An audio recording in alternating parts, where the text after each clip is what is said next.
Hello and welcome everyone. स्वागत है आपका मेरे official YouTube channel agriculture success point पर। और आज का जो टॉपिक है वो है इंडिकेटर प्लांट्स और न्यूट्रेंट सोर्स। भी जो न्यूट्रेंट है उनका सोर्स क्या होता है, कहाँ से वो प्राप्त होते हैं। उससे पहले अपने बात करते कुछ क्वेश्चंस की।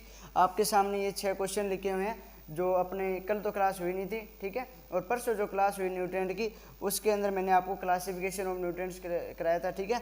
तो उसमें से कुछ क्वेश्चन आए हुए हैं एग्जाम के अंदर, वो आपके सामने लिखे हुए हैं। अपने एक एक क्वेश्चन को समझते हैं और देखते हैं कि कौन से ईयर के अंदर कौन सा क्वेश्चन आया और कौन से पेपर के अंदर आया हुआ है, ठीक है। तो सबसे पहले अपने स्टार्ट करते हैं। और यदि आप चैनल पर नए हैं तो चैनल को सब्सक्राइब कर लेना और बेल आइकन को दबा देना और वीडियो को लाइक ज़रूर कर देना। एक चीज़ ध्यान रखना कि आपका जो भी भाई बहन यदि 12th के अंदर है तो उनकी केमिस्ट्री स्टार्ट हो चुकी है। जो अभी 2 क्लासेस हो चुकी है उसकी न्यूट्रिएंट टॉपिक है वो उनके सॉइल केमिस्ट्री के अंतर्गत आता है। इसके बाद अपने पेडोलॉजी और केमिस्ट्री करेंगे। तो मतलब परसों से जो क्लासेस स्टार्ट हुई है वो सारी उनकी सिलेबस के अंदर है, तो आप उनको भी जोड़िएगा इस चैनल से। तो चलिए स्टार्ट करते हैं। फर्स्ट क्वेश्चन है कि how many nutrients are essential for the growth and development of plants, ठीक है। तो फर्स्ट क्वेश्चन ही मैंने आपको जब अपने न्यूट्रिएंट टॉपिक स्टार्ट किया तो फर्स्ट पॉइंट ये लिखाया था कि इसेंशियल न्यूट्रिएंट कितने होते हैं। इसने पूछा है स्पेशल इसेंशियल न्यूट्रिएंट किसके लिए, डेवलपमेंट ऑफ प्लांट्स, ठीक है। तो कितने होते हैं, देखिए 22 नहीं, सेकंड ऑप्शन 15 ये भी नहीं, third option fourth option D 14 भी नहीं, तो आंसर क्या आ जाएगा 17, सी ऑप्शन, ठीक है। तो इसेंशियल न्यूट्रिएंट कितने होते हैं 17। इसके बाद में विच of the following is not a micronutrient. Second question क्या है कि which of the following is not a micronutrient. क्या पूछा इसने कि आपके सामने जो न्यूट्रिएंट लिखे ऑप्शन दिए हुए हैं उनके अंदर माइक्रोन्यूट्रिएंट नहीं होना चाहिए, ठीक है। विच of the following is not a micronutrient. अब देखिए कॉपर माइक्रोन्यूट्रिएंट होता है, मैग्नीज माइक्रोन्यूट्रिएंट होता है, ब्रोन भी माइक्रोन्यूट्रिएंट होता है, नाइट्रोजन माइक्रोन्यूट्रिएंट नहीं होता, ये मैक्रो होता है। और मैक्रो में अंदर क्या होता है, ये प्राइमरी न्यूट्रिएंट होता है। तो इसका आंसर क्या हो जाएगा, डी ऑप्शन हो जाएगा। उसके बाद मैं थर्ड क्वेश्चन की बात करूं तो which of the following is a micro nutrient, ठीक है। अब इसमें पूछा है कि इनमें से कौन सा माइक्रो न्यूट्रिएंट है। अब फर्स्ट ऑप्शन में देखें फास्फोरस, तो ये क्या है, प्राइमरी न्यूट्रिएंट है, मतलब मैक्रो न्यूट्रिएंट है। सल्फर भी मैक्रो न्यूट्रिएंट है, पोटेशियम भी मैक्रो न्यूट्रिएंट है, माइक्रो कौन सा है, फेरस है। ये इसका आंसर होएगा। ये प्राइमरी है, ये सेकेंडरी है और ये भी प्राइमरी न्यूट्रिएंट है। तो थर्ड का आंसर क्या होएगा, फेरस आंसर होएगा। फोर्थ क्वेश्चन है कि which of the following is a macro nutrients. इसने पूछा है कि आपके सामने जो ऑप्शन दिए हुए 4 इसमें से मैक्रो न्यूट्रिएंट कौन सा है। अब देखिए पोटेशियम, इसको छोड़ देते हैं, ब्रोन पे आ जाते हैं। ब्रोन क्या है, माइक्रो न्यूट्रिएंट है। जिंक भी माइक्रो न्यूट्रिएंट है, मैग्नीज भी माइक्रो न्यूट्रिएंट है। तो आंसर क्या आएगा इसका, पोटेशियम। क्योंकि अपनों ने जब क्लासिफिकेशन पढ़ा था तो इसको किसके अंदर, मैक्रो के प्राइमरी के अंदर रखा था। इसने मैक्रो न्यूट्रिएंट पूछा है तो आंसर क्या आएगा पोटेशियम। बाकी ये तीनों ही क्या है, माइक्रो न्यूट्रिएंट है, ठीक है। ब्रोन, जिंक और मैग्नीज माइक्रो न्यूट्रिएंट है, पोटेशियम क्या है, मैक्रो न्यूट्रिएंट है। तो इसका आंसर हो जाएगा। फिफ्थ क्वेश्चन की बात करूँ तो which of the following essential nutrients, ठीक है, essential nutrient is considered as micro nutrient. बस कंसेप्ट यदि आपने अच्छे से कवर किया है कि कितने माइक्रो न्यूट्रिएंट है, कौन कौन से माइक्रो है, कौन से मैक्रो है, तो क्वेश्चन किस प्रकार से। अब देखिए यहाँ पे क्या पूछा था कि not a micro nutrient, micro nutrient नहीं होना चाहिए। इसमें पूछा है कि माइक्रो न्यूट्रिएंट होना चाहिए। और यहाँ पे क्या घुमा के दे दिया कि which of the following essential nutrient is considered as micro nutrient. मतलब कौन सा ऐसा न्यूट्रिएंट है जो क्या है, इसेंशियल न्यूट्रिएंट है और माइक्रो न्यूट्रिएंट के अंदर इसको कंसिडर्ड किया जाता है। तो देखिए मैग्नीशियम तो क्या है, मैक्रो है। कैल्शियम क्या है, मैक्रो है। फेरस जो है वो क्या होता है, माइक्रो न्यूट्रिएंट होता है। नाइट्रोजन तो क्या होता है, मैक्रो होता है और प्राइमरी के अंदर आता है। तो इसका आंसर क्या हो जाएगा, फेरस हो जाएगा। सिक्स्थ क्वेश्चन की बात करूं तो which of the following is a macro nutrient. Sixth question क्या है कि इनमें से कौन सा मैक्रो न्यूट्रिएंट है। अब मैक्रो न्यूट्रिएंट की बात आती है तो मैग्नीज तो क्या हो गया, माइक्रो हो गया। कॉपर भी क्या होगा, माइक्रो हो गया। फास्फोरस जो होता है वो क्या होता है, मैक्रो न्यूट्रिएंट होता है। तो इसका आंसर क्या हो जाएगा, सी ऑप्शन हो जाएगा, क्योंकि ब्रोन फिर क्या आ गया, माइक्रो न्यूट्रिएंट आ गया। तो ये क्वेश्चन थे, ठीक है। और अब आपको बताता हूँ ये कौन से एग्जाम के अंदर आया और कौन से ईयर के अंदर आया है। तो आप सभी को पता लगेगा कि इस टाइप से भी क्वेश्चन आते हैं। मतलब अपनों ने सिर्फ ज़्यादा से ज़्यादा वो 25 मिनट की क्लास है, 25 मिनट की क्लास में से कितने क्वेश्चन बनने हैं और मतलब इजी लेवल का है। अपना जो फर्स्ट क्लासिफिकेशन था वो कितना इंपॉर्टेंट है देख लीजिए आप। ठीक है, जो मिनरल और नॉन मिनरल के बेस पे अपनों ने क्लासीफाई किया था उसी में से क्वेश्चन आए हुए हैं। और जो एलिमेंट्स वगैरह वाले हैं वो प्री पीजी के अंदर क्वेश्चन आए हुए हैं। ठीक है, अवेबिलिटी जो मोबिलिटी वाला क्लासिफिकेशन कराया था उसके क्वेश्चन प्री पीजी के अंदर आए हुए हैं। अब देखिए ये जितने भी क्वेश्चन है ये सारे बैंकिंग एग्जाम के अंदर है। ठीक है, फर्स्ट क्वेश्चन जो है वो आया हुआ है आपके एएफओ के अंदर, एएफओ 2015 के अंदर ये क्वेश्चन आया हुआ है। ठीक है, सेकंड जो क्वेश्चन है ये आया हुआ है एएफओ 2018 के अंदर। ठीक है, और ये जो थर्ड क्वेश्चन है ये आया हुआ है एएफओ ये 17 के अंदर है, ये 2018 के अंदर एएफओ के अंदर क्वेश्चन आया हुआ है।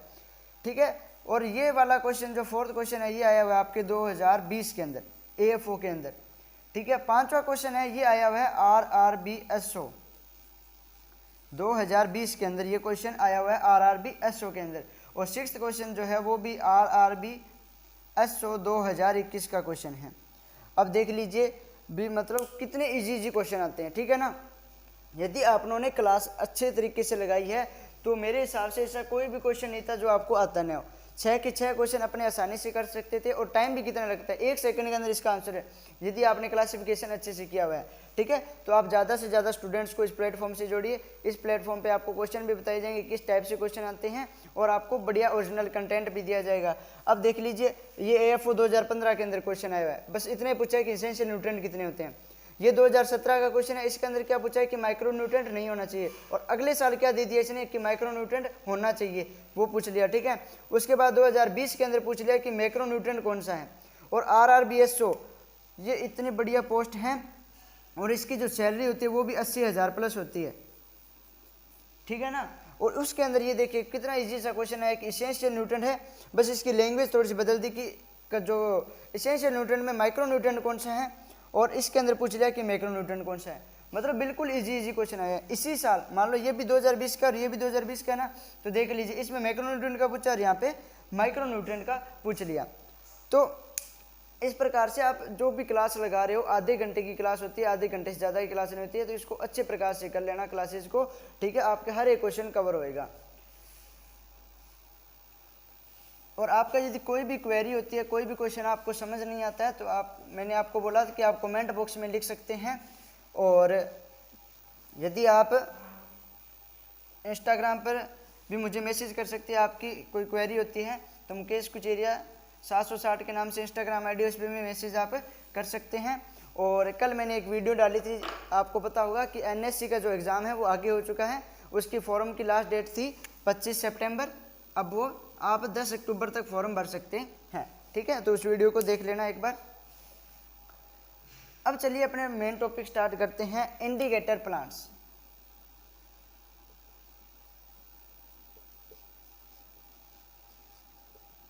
ठीक है, संकेतक पौधे या पादप। ठीक है, मैं एक बार लेता हूँ। इंडिकेटर प्लांट्स की बात कर रहे हैं अपने। या संकेतक पौधा क्या होता है? संकेतक का मतलब क्या होता है? संकेत करना किसी चीज़ के बारे में। मतलब ऐसे पौधे जो किसी न्यूट्रिएंट, अपने न्यूट्रिएंट टॉपिक चल रहे हैं तो इसके अंदर क्या बात करेंगे, ऐसे पौधे जो किसी न्यूट्रिएंट के बारे में बात करते हैं। ठीक है, ऐसे पौधे जो किसी न्यूट्रिएंट के बारे में संकेत करते हैं उनको बोल देते हैं इंडिकेटर प्लांट्स। ठीक है, और कौन से न्यूट्रिएंट का कौन सा इंडिकेटर प्लांट है वो अपने देख लेते हैं। इंडिकेटर, अब यदि मैं बात करूं सबसे पहले नाइट्रोजन की, नाइट्रोजन का इंडिकेटर प्लांट क्या होता है? Cabbage and cauliflower. इस टेबल को अच्छे से नोट कर लेना, इसमें से भी क्वेश्चन आया हुआ है। ठीक है, 2020 के अंदर है, पता नहीं 19 के अंदर क्वेश्चन आया हुआ है यहाँ से इंडिकेटर प्लांट से। तो नाइट्रोजन का जो इंडिकेटर प्लांट होता है या संकेतक पौधा होता है कौन सा होता है? केबेज या कॉलीफ्लावर होता है, फूल गोभी या पत्ता गोभी, इसका नाइट्रोजन का इंडिकेटर प्लांट्स होता है। सेकंड में यदि बात करूं फास्फोरस की, फास्फोरस का क्या होता है इंडिकेटर प्लांट? मस्टर्ड। ठीक है, हिंदी में क्या बोलते हैं? सरसों। ठीक है, तो नाइट्रोजन का क्या हो जाएगा? फूल गोभी या पत्ता गोभी, कैबेज एंड कॉलीफ्लावर। फास्फोरस का क्या हो जाएगा? मस्टर्ड या सरसों। ठीक है, थर्ड है आपके पास पोटेशियम। पोटेशियम का इंडिकेटर प्लांट क्या होता है? पोटैटो। मतलब यदि इन न्यूट्रेंट की कमी होती है तो सबसे पहले इन पे अपने को जो सिम्टम्स है वो दिखाई देंगे। जैसे नाइट्रोजन की कमी के सबसे पहले लक्षण केबेज और कॉलीफ्लावर पर दिखाई देते हैं। यदि केबेज और कॉलीफ्लावर पर कुछ सिम्टम दिखाई दे रहे हैं तो वो किसके होंगे, नाइट्रोजन के होंगे, ज़्यादातर चांस ये रहते हैं, ठीक है ना। तो पोटेशियम का इंडिकेटर प्लांट क्या होता है, पोटैटो, ठीक है, आलू होता है। उसके बाद में यदि मैं मैग्नीशियम की बात करूं, ठीक है, तो मैग्नीशियम का भी क्या होता है, पोटैटो होता है। उसके बाद में यदि मैं बात करूं सल्फर की, सल्फर का क्या होता है, राया या लुसर्न,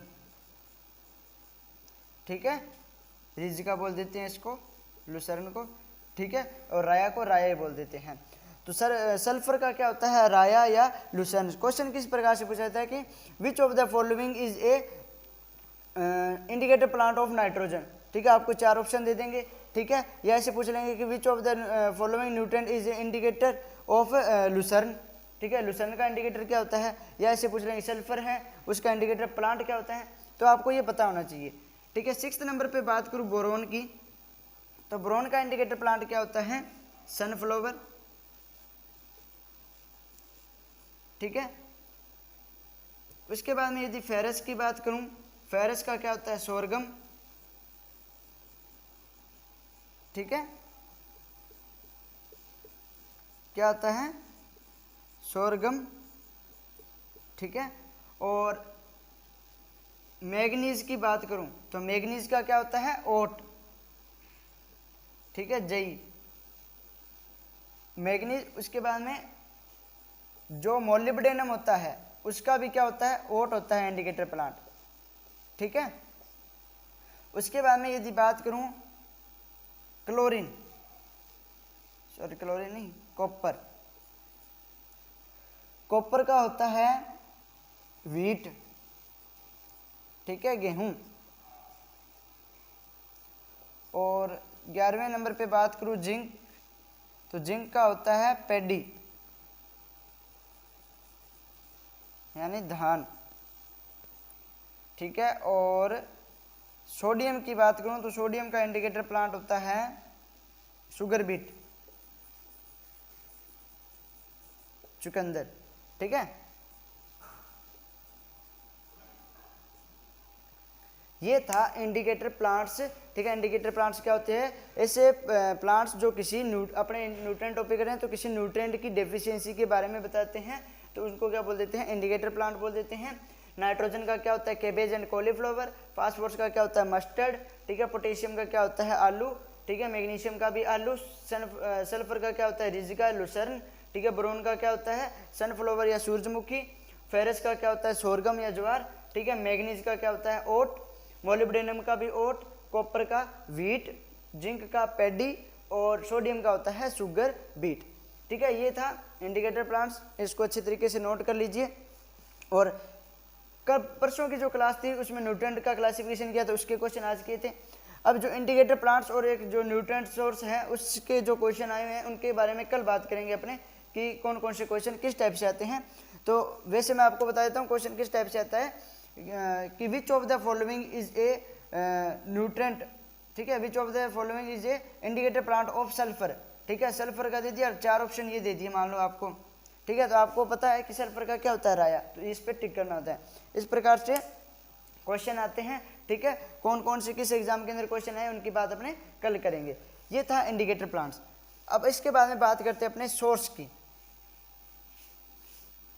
कि जो न्यूट्रेंट है उनका सोर्स क्या रहता है।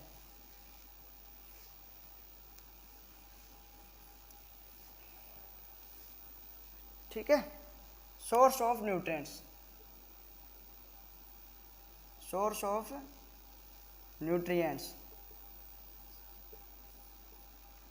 सोर्स ऑफ न्यूट्रिएंट्स की बात करूं, मतलब कोई जैसे नाइट्रोजन है वो किससे प्राप्त होता है, फास्फोरस है वो किससे प्राप्त होता है, फेरस किससे प्राप्त होता है, जिंक किससे प्राप्त होता है, ठीक है ना।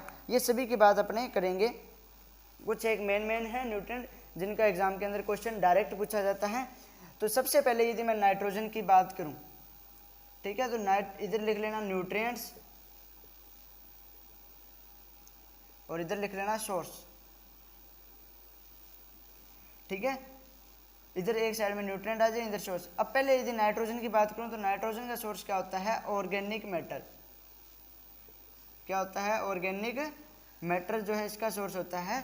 नाइट्रोजन किससे प्राप्त होता है, ऑर्गेनिक मैटर से प्राप्त होता है। सेकेंड नंबर पे मैं यदि बात करूं फास्फोरस की, तो फास्फोरस का सोर्स क्या होता है, एपेटाइट। क्या होता है, एपेटाइट। फास्फोरस का सोर्स क्या होता है, एपेटाइट। ठीक है। थर्ड नंबर पे यदि मैं बात करूं पोटेशियम की, तो पोटेशियम का होता है फेल्डस्पार। ठीक है, पोटेशियम का सोर्स क्या है, फेल्डस्पार या माइका। ठीक है, अपने जब मिनरल्स का क्लासिफिकेशन करेंगे तो उसके अंदर देखेंगे कि माइका दो टाइप की होती है। ठीक है, उसके अंदर पोटेशियम सबसे ज़्यादा होता है। तो पोटेशियम का जो सोर्स है वो क्या है, फेल्डस्पार और माइका है। फोर्थ नंबर पे मैं यदि बात करूं कैल्शियम की और मैग्नीशियम, कैल्शियम और मैग्नीशियम का सोर्स होता है डोलोमाइट। ठीक है, डोलोमाइट का फॉर्मूला आपने पढ़ा होगा, calcium carbonate and magnesium carbonate. ठीक है, इस प्रकार से इनका फॉर्मूला लिखा जाता है।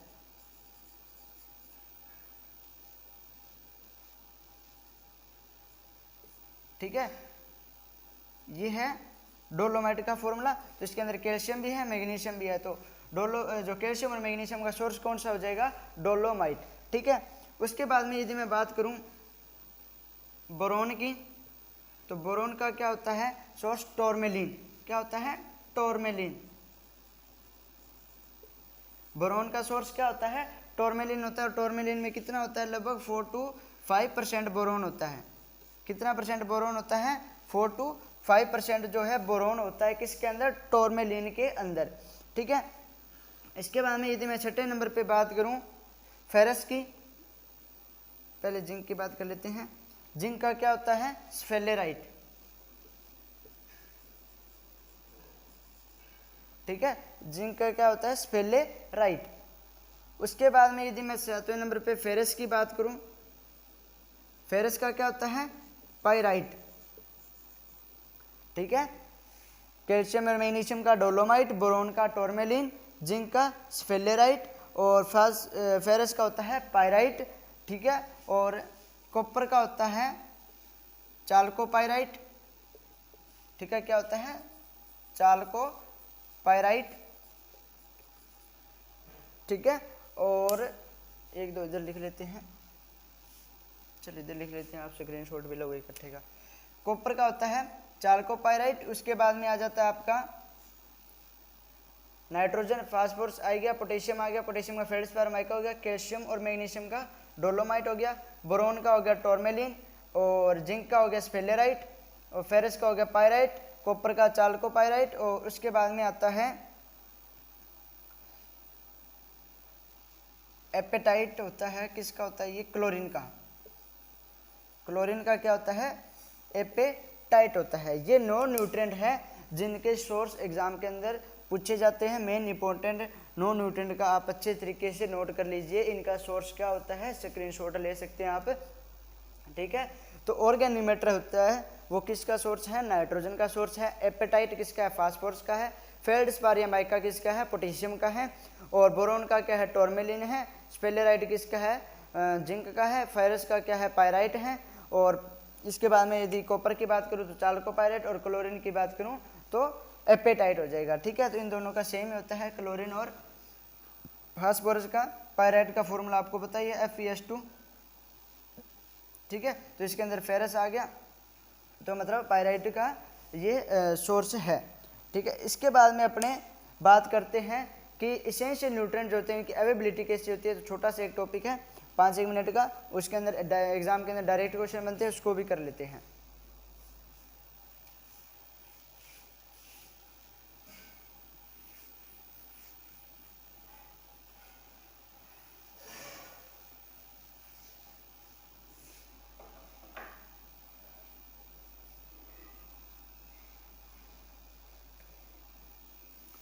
देखिए अवेबिलिटी ऑफ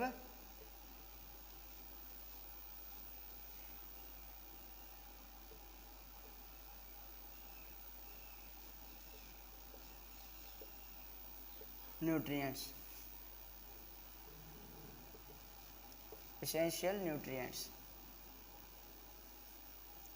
अवेलेबिलिटी ऑफ, ठीक है, अवेलेबिलिटी ऑफ एसेंशियल न्यूट्रिएंट, ठीक है, इनकी प्राप्यता कैसे होती है। तो अब देखिए ये प्लांट है,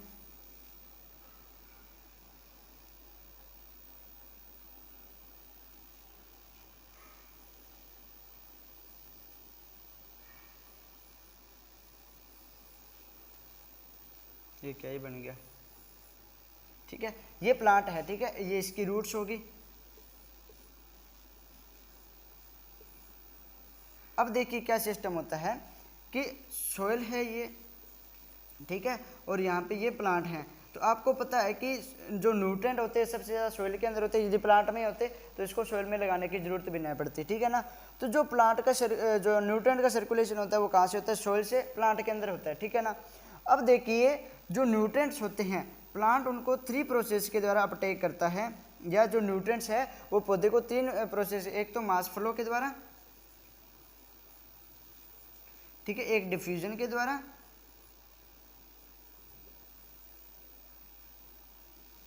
ठीक है, और तीसरा आ गया रूट इंटरसेप्शन के द्वारा, ठीक है। इन 3 मेथड से जो है न्यूट्रिएंट को अपटेक किया जाता है प्लांट के द्वारा, ठीक है। अब देखिए इसका क्या सिस्टम रहता है कि मान लो आपसे एग्जाम के अंदर क्या क्वेश्चन पूछा जाता है कि ये जो 3 मेथड लिखे हैं इनके द्वारा कौन कौन से न्यूट्रिएंट अपटेक किए जाते हैं। पहला तो क्वेश्चन ये बनता है। अब देखिए ये जो यहाँ पे न्यूट्रिएंट्स होते हैं वो आते हैं सोइल के पास, यहाँ पे प्लांट्स की रूट्स के पास आ जाते हैं, ठीक है। अब ये क्या होते हैं, आपको पता है प्लांट्स के अंदर जाइलम और फ्लोएम होते हैं, ठीक है। तो जाइलम का काम क्या होता है, जल और खनिज लवणों को लेके जाना, ठीक है, वाटर एंड मिनरल्स को, और जो फ्लोएम होता है उसका क्या होता है, फूड को जो एक स्थान से दूसरे स्थान पर लेके जाना, ठीक है। अब देखिए जाइलम है, अब ये क्या होते हैं, न्यूट्रिएंट खनिजित होते हैं, मिनरलित होते हैं, तो इनको कौन लेके जाएगा, जाइलम लेके जाएगा, ठीक है ना। कौन लेके जाएगा, जाइलम लेके जाएगा। अब यहाँ पे न्यूट्रिएंट्स से प्लांट्स के अंदर चले गए, और यहाँ पे क्या होता है, जाइलम के द्वारा पैसिव प्रोसेस के द्वारा यहाँ पे क्या है, जो प्लांट्स है उसकी लीव्स के अंदर न्यूट्रिएंट चले जाते हैं। अब देखिए जब ये न्यूट्रिएंट इस प्लांट के पास आ गए, ठीक है, सोइल के अंदर होते हैं, रूट के पास आ गए। अब रूट से जब प्लांट के अंदर इंटर करते हैं, या रूट के अंदर इंटर करते हैं ना, किसके अंदर, रूट के अंदर इंटर करते हैं, तो उसको क्या बोलते हैं, ओस्मोसिस, ठीक है, क्या बोल देते हैं, ओस्मोसिस, ठीक है। मतलब जो एंट्री होती है न्यूट्रिएंट की रूट के अंदर तो वो किसके द्वारा होती है, ओस्मोसिस के द्वारा होती है। अब देखिए ये न्यूट्रिएंट ओस्मोसिस के द्वारा यहाँ पे न्यूट्रिएंट चले गए, ठीक है। तो मास फ्लो और डिफ्यूजन और रूट इंटरसेप्शन के द्वारा न्यूट्रिएंट जो है उनका अपटेक होता है प्लांट्स के अंदर। अब जो मास फ्लो है इसके द्वारा कौन से न्यूट्रिएंट का होता है, तो इसके द्वारा होता है कैल्शियम, मैग्नीशियम और नाइट्रोजन, ठीक है, कैल्शियम, मैग्नीशियम और नाइट्रोजन। डिफ्यूजन के द्वारा कौन कौन से होते हैं, पोटेशियम और फास्फोरस, ठीक है, प्लस माइक्रो न्यूट्रिएंट जितने भी हैं वो सारे आएंगे। रूट इंटरसेप्शन के द्वारा कौन कौन से होते हैं, तो सारे माइक्रो न्यूट्रिएंट, ठीक है। बस एग्जाम के अंदर ये क्वेश्चन पूछा जाता है कि एंट्री ऑफ न्यूट्रिएंट, ठीक है, इन रूट, तो उसको क्या बोलेंगे, ओस्मोसिस, ठीक है। और यहाँ से याद रखना डिफ्यूजन क्या होता है, हाई कंसंट्रेशन से लो कंसंट्रेशन। अब यहाँ पे हाई कंसंट्रेशन थी और प्लांट के अंदर कम थी, तो और डिफ्यूजन ने तो क्या किया, यहाँ से न्यूट्रिएंट यहाँ तक पहुँचा दिए बस प्लांट के अंदर। अब क्या होता है, इन सारे न्यूट्रिएंट को कौन लेके जाएगा प्लांट लीफ तक, तो ये लेके जाएगा मास फ्लो के द्वारा जाएंगे, तो और लेके कौन जाएगा, जाइलम, ठीक है। तो जाएंगे किसके द्वारा, मास फ्लो के द्वारा, और लेके जाइलम जाएगा। तो ये ध्यान रखना है कि प्लांट के अंदर जो मूवमेंट होती है न्यूट्रिएंट की, तो वो किसके द्वारा होती है, वो होती है मास फ्लो के द्वारा। बस इतना सा क्वेश्चन था, ये न्यूट्रिएंट का याद रखना कौन कौन से न्यूट्रिएंट जाते हैं, और ये है कि मास फ्लो और ओस्मोसिस का पॉइंट याद रख लेना, ठीक है। आई होप कि आपको अच्छे से समझ आएगा। आज जैसे क्वेश्चन किए थे वैसे कल भी न्यूट्रिएंट के क्वेश्चन करेंगे अपने, कि एग्जाम के अंदर किस टाइप से क्वेश्चन आते हैं, और बहुत बढ़िया एग्जाम के अंदर ये क्वेश्चन आते रहते हैं। तो आप चैनल को सब्सक्राइब कर लेना, बेल आइकन को दबा देना, और वीडियो को ज़्यादा से ज़्यादा शेयर कर देना। Thank you.